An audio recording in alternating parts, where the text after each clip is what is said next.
So that was a little bit about the author put in prior to the story of Rip Van Winkle to tell you about why he wrote the story of Rip Van Winkle. And now, Rip Van Winkle.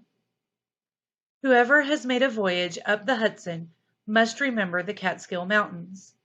They are a dismembered branch of the great Appalachian family, and are seen away to the west of the river, swelling up to a noble height and lording it over the surrounding country. Every change of season, every change of weather, indeed, every hour of the day, produces some change in the magical hues and shapes of these mountains, and they are regarded by all the good wives, far and near, as perfect barometers. When the weather is fair and settled, they are clothed in blue and purple, and print their bold outlines on the clear evening sky. But sometimes, when the rest of the landscape is cloudless, they will gather a hood of gray vapors about their summits, which in the last rays of the setting sun will glow and light up like a crown of glory.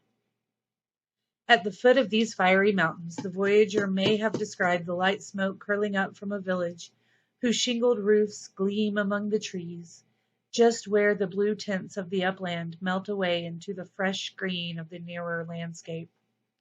It is a little village of great antiquity, having been founded by some of the Dutch colonists in the early times of this province, just about the beginning of the government of the good Peter Stuyvesant, may he rest in peace.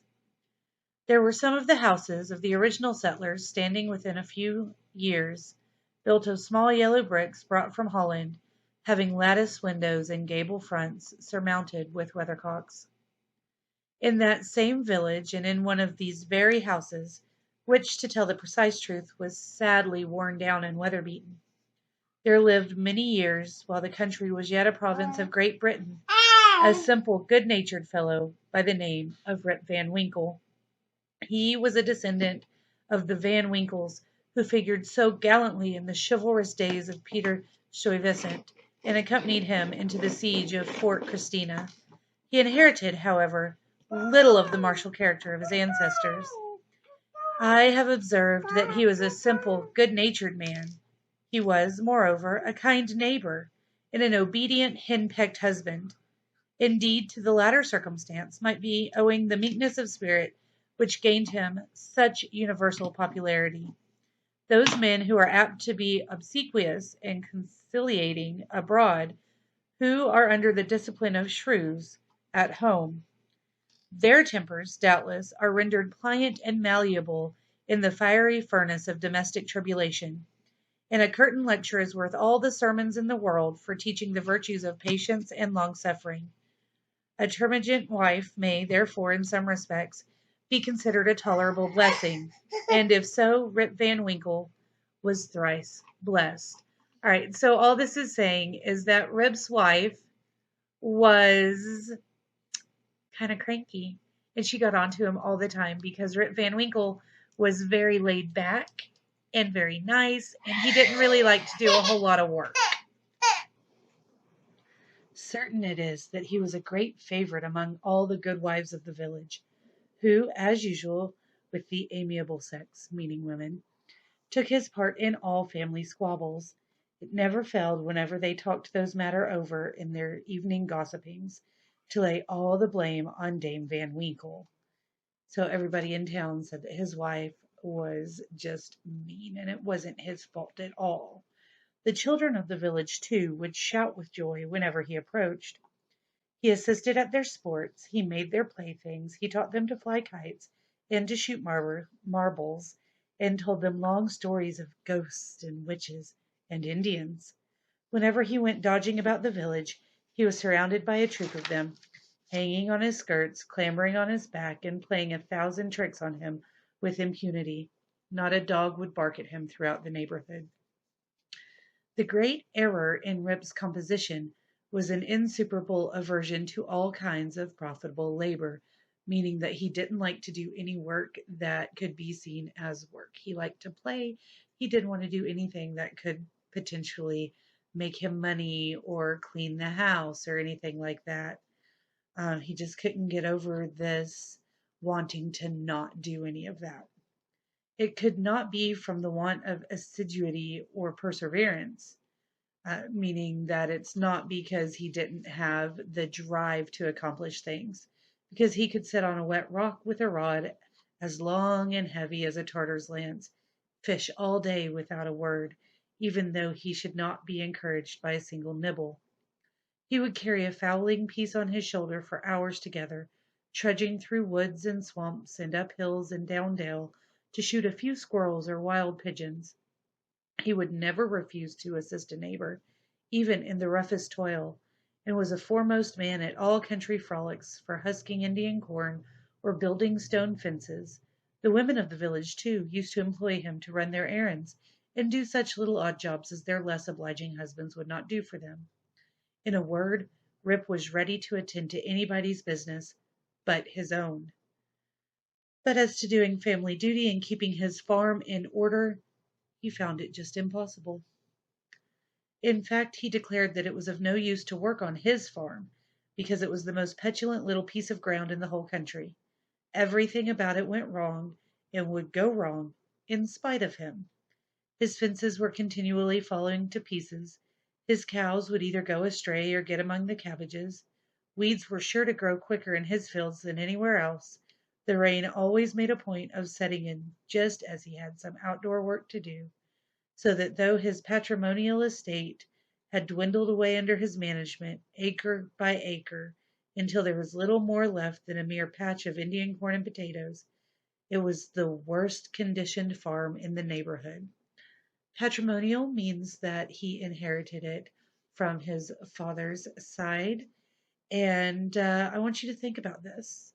He will help anybody do anything, work so hard for his friends and his neighbors. But he says that his farm is just not worth tending to because it's going to fall apart. Why is it falling apart? Think about that. You'll have to answer that question here in a little bit.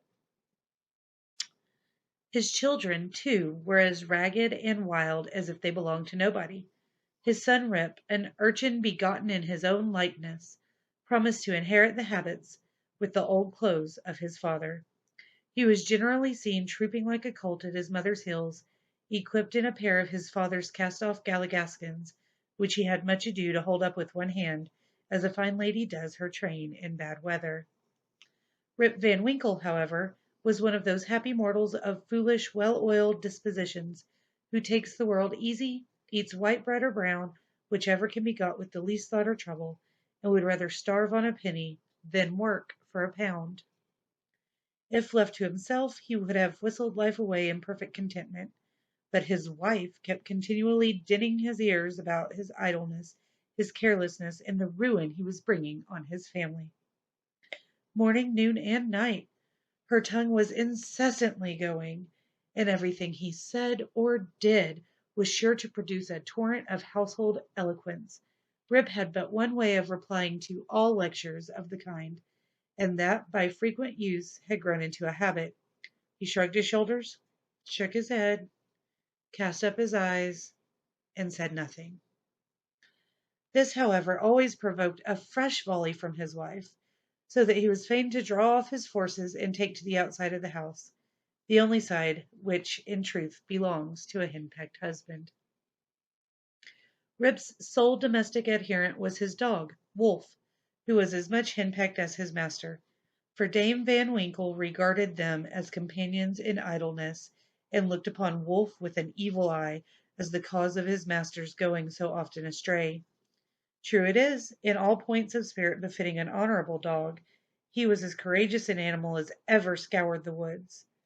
But what courage can withstand the ever-during and all-besetting terrors of a woman's tongue? The moment Wolf entered the house, his crest fell, his tail drooped to the ground or curled between his legs. He sneaked about with a gallows air, casting many a sidelong glance at Dame Van Winkle, and at the least flourish of a broomstick or ladle, he would fly to the door with yelping precipitation. He was scared of her. Times grew worse and worse with Rip Van Winkle as years of matrimony rolled on. A tart temper never mellows with age, and a sharp tongue is the only edged tool that grows keener with constant use. For a long while he used to console himself, when driven from home, by frequenting a kind of perpetual club of the sages, philosophers, and other idle personages of the village, which held its sessions on a bench near a small inn designed by a rubicund portrait designated by a rubicund portrait of His Majesty George III.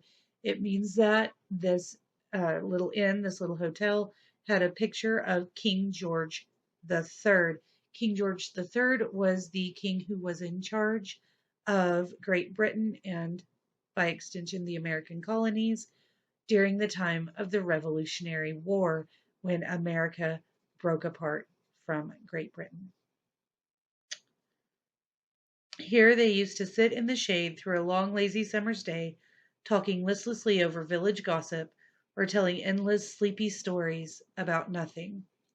But it would have been worth any statesman's money to have heard the profound discussions that sometimes took place, when by chance an old newspaper fell into their hands from some passing traveller. How solemnly they would listen to the contents, as drawled out by Derrick Van Bummel, the schoolmaster, a dapper, learned little man, who was not to be daunted by the most gigantic word in the dictionary, and how sagely they would deliberate upon public events some months after they had taken place. The opinions of this were completely controlled by Nicholas Vedder, a patriarch of the village and the landlord of the inn, at the door of which he took his seat from morning until night, just moving sufficiently to avoid the sun and keep in the shade of a large tree, so that the neighbors could tell the hour by his movements as accurately as by a sundial. It is true that he was rarely heard to speak, but smoked his pipe incessantly. His adherents, however, for every great man has his adherents, perfectly understood him and knew how to gather his opinions. When anything that was read or related displeased him, he was observed to smoke his pipe vehemently and to send forth short, frequent, and angry puffs. But when pleased, he would inhale the smoke slowly and tranquilly, and emit it in light and placid clouds, sometimes taking the pipe from his mouth and letting the fragrant vapor curl about his nose. He would gravely nod his head in token of perfect approbation.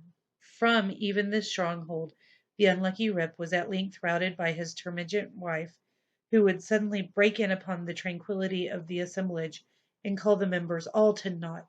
Nor was that august personage, Nicholas Vedder himself, sacred from the daring tongue of this terrible virago, who charged him outright with encouraging her husband in habits of idleness.